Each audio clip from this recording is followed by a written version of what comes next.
जय माता रानी दोस्तों, आप देख रहे हैं आपका अपना YouTube चैनल व्रत त्योहार टोट के। मैं हूं आपके साथ रिमझिम शर्मा। सबसे पहले तो दोस्तों, शक्ति की उपासना की महापर्व शारदीय नवरात्र की आप सभी को बहुत बहुत शुभकामनाएं। माता रानी की कृपा हम सब पर बनी रहे, इसी कामना से माता के सभी भक्त इन दिनों माता रानी को प्रसन्न करने की तैयारियों में जुटे हैं। दोस्तों, आज इस वीडियो में मैं आपके साथ एक बहुत ही महत्वपूर्ण जानकारी शेयर करने जा रही हूं।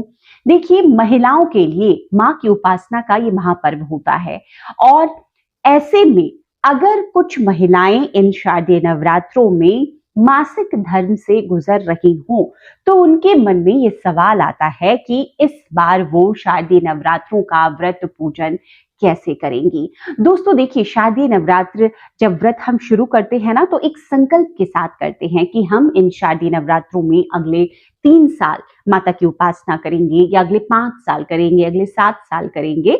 तो इस तरह के संकल्प के साथ हम इस व्रत को शुरू करते हैं। और ऐसे में शारदीय नवरात्रि अगर शुरू हो रहे हैं, तो शुरुआत में या बीच में कभी भी हम मासिक धर्म से गुजर रहे हो, तो किस प्रकार से अपने इस संकल्प को हम पूर्ण रखें कि हमारा व्रत खंडित ना हो। तो संपूर्णता से आपके साथ इस वीडियो में सभी जानकारियां मैं शेयर करने जा रही हूं, तो वीडियो को अंत तक जरूर देखिएगा। शारदीय नवरात्र से जुड़े हुए सभी वीडियोस आपको आपके अपने YouTube चैनल व्रत त्योहार टोटके पर प्राप्त हो जाएंगे दोस्तों, तो प्लेलिस्ट में जाकर अन्य सभी वीडियोस को भी जरूर देखिए। दोस्तों, इन दिनों अगर हम मासिक धर्म की बात करें, अगर कोई भी महिला शादी नवरात्रों में गुजर रही हैं, अब सबसे पहले प्रथम दिवस से ही शुरू कर लेते हैं। समझिए, अगर 15 अक्टूबर से जैसे कि इस बार शुरू हो रहा है, या जब भी कभी कलश स्थापना का दिवस हो और आप उस दिन मासिक धर्म में हो, पीरियड में हो, तब आपके मन में यह सवाल आएगा कि कैसे इस बार के आप शादी नवरात्रों में कलश स्थापना करेंगी, क्योंकि आप ही हर बार करती आई हैं, तो कौन करेगा आपके बदले। दोस्तों, अब ऐसे में जो भी महिला कलश स्थापना करती आई हैं, वो अगर इस बार मासिक धर्म में है, तो उनके परिवार के कोई अन्य सदस्य उनके नाम से कलश स्थापना कर सकते हैं। देखिए, आमतौर पर जो अगर कोई शादीशुदा महिला है, तब वो कलश स्थापना स्वयं करती हैं। कोई अविवाहित हैं कन्या, तो अपनी मां के साथ, परिवार के साथ ही कलश स्थापना में शरीक होती हैं आमतौर पर। लेकिन जो शादीशुदा महिला है, वो अपने पति के साथ बैठती हैं कलश स्थापना में प्रथम दिवस पर भी। तो अगर ऐसा आपने नहीं भी किया है, आपके बदले इस बार जब आप पीरियड्स में हैं, आपके हस्बैंड, आपके पति कलश स्थापना कर सकते हैं। अगर पति साथ में नहीं है, ठीक है, आप मायके में हैं, आप वहीं पर पूजन कर रही हैं, या कहीं आप ऐसी जगह पे हैं जहां की पति भी साथ में नहीं है, आपकी मम्मी भी साथ में नहीं है, तो कैसे करेंगी। तो आपके बच्चे होंगे, आप उनसे करवा सकती हैं। आप किसी से भी कलश स्थापना प्रथम दिवस में करवा सकती हैं, इसमें कोई मनाही नहीं है। आपको अब क्या करना है, आपको इस दिन से ही व्रत उपवास में रहना है। उपवास आपका इस दिन से ही रहेगा।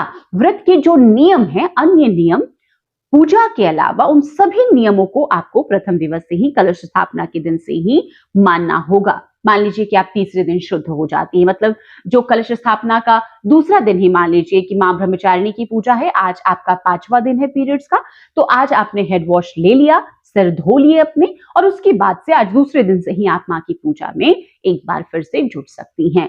मतलब कि 4 दिनों तक आपको पूजा में सम्मिलित नहीं होना है।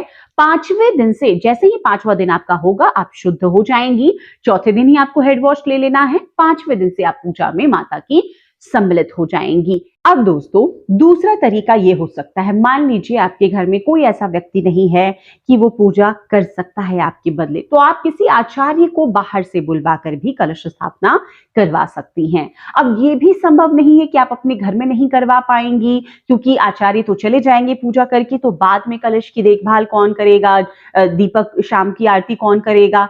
तो ऐसे में आप आचार्य को अपनी ये पूजा दे सकती हैं कि इस बार आपके बदले वो कलश स्थापना करें और वो पूजन अर्चन करें। किसी भी मंदिर में वो कर सकते हैं, या अपने घर पर कर सकते हैं। ऐसा होता है कि आप ऐसी परिस्थिति में अपने आचार्य से पूजन करवा सकती हैं। घर के कोई अन्य सदस्य कर लेते हैं तो बहुत अच्छा है। 5वें दिन कोई भी महिला शुद्ध होकर माता की पूजन अर्चन में लग सकती है। लेकिन 5 दिनों के पहले 4 दिनों तक भी आपको व्रत के सभी नियमों में रहना है। अब दोस्तों, कोई महिला जिन्होंने कलश स्थापना कर ली, उनके व्रत के कुछ दिन बीत गए हैं, 2 दिन 3 दिन, जब भी बीत गए हैं इतने दिन, अब वो पीरियड्स में आ गई हैं, तो वो क्या करेंगी? तो देखिए, फिर से वही बात है कि आपको अपने इस उपवास को, इस व्रत को तो कंटिन्यू ही रखना है। हाँ, अब इन 4 दिनों में माता की उपासना देखिए हम 5वें दिन से कर पाते हैं महिलाएं, तो इन 4 दिनों में आपकी उस पूजा को कोई आपके बदले जारी रखेगा। जैसे अगर आपके हस्बैंड हैं, आपकी माँ हैं, आपके बच्चे हैं, कोई भी हैं, कलश स्थापना की पूजा अगर जो होती है वो प्रथम दिवस की होती है। बाकी रोजाना हम माँ को भोग अर्पित करते हैं, सुबह दीपक लगाते हैं, शाम की आरती करते हैं, सुबह आरती करते हैं।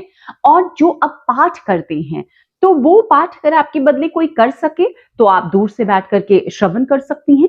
अगर आपके बदले, जैसे मान लीजिए आपने श्री दुर्गा सप्तशती का पाठ का संकल्प लिया हुआ है, आप हर साल पाठ करती हैं, 3 पाठ आपने 3 दिनों के कर लिए, चौथे दिन आप पीरियड्स में आ गई हैं, तो अब कैसे आगे के 4 पाठ करेंगी?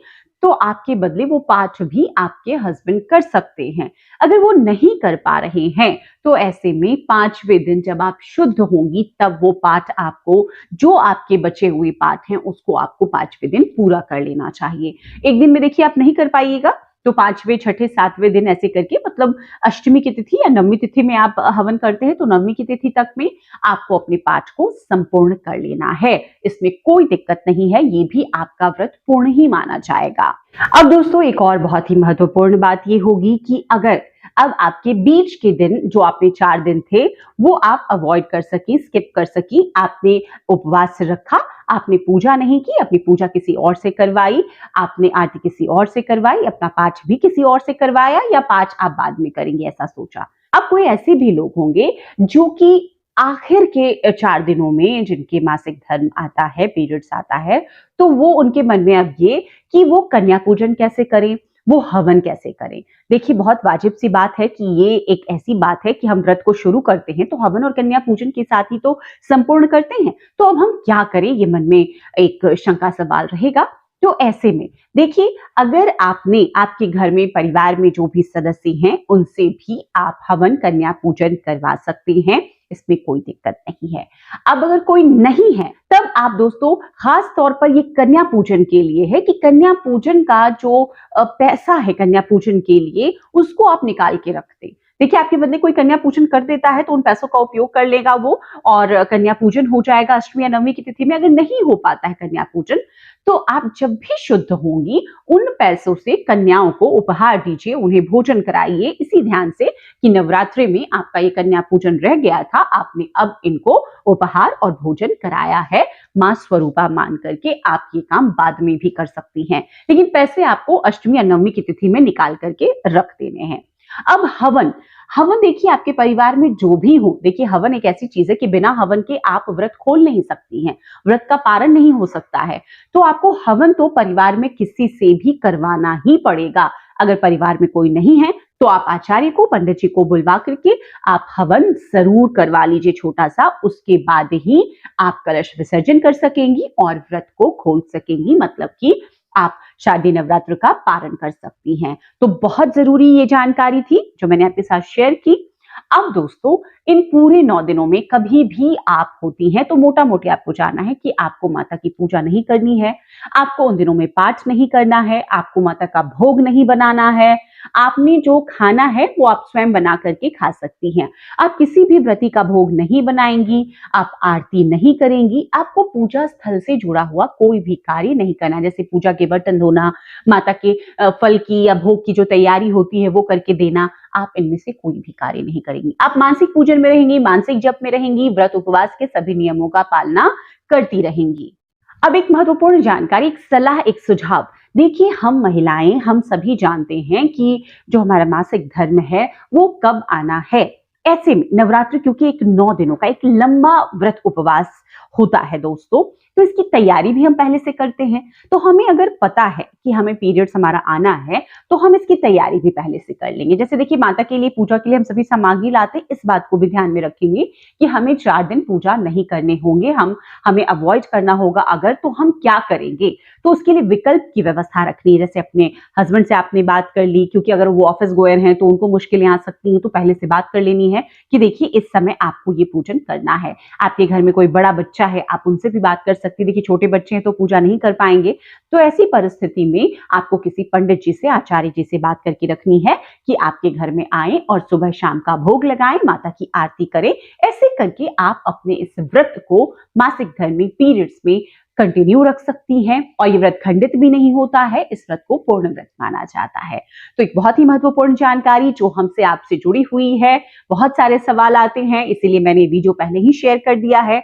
इस तरह की कोई भी मन में आपकी शंका, संशय है तो उम्मीद मैं अब ये करती हूँ कि इस वीडियो को देखने के बाद वो दूर हो जाएगी। वीडियो पसंद आए तो लाइक कर दीजिएगा, आगे दोस्तों परिजनों तक जरूर शेयर कीजिएगा। चैनल पर पहली बार आए हैं, इस तरह की जानकारियां आपको भी अच्छी लगती है तो चैनल को सब्सक्राइब जरूर कर लीजिए। वीडियो देखने के लिए बहुत बहुत शुक्रिया। जय माता रानी, हर हर महादेव।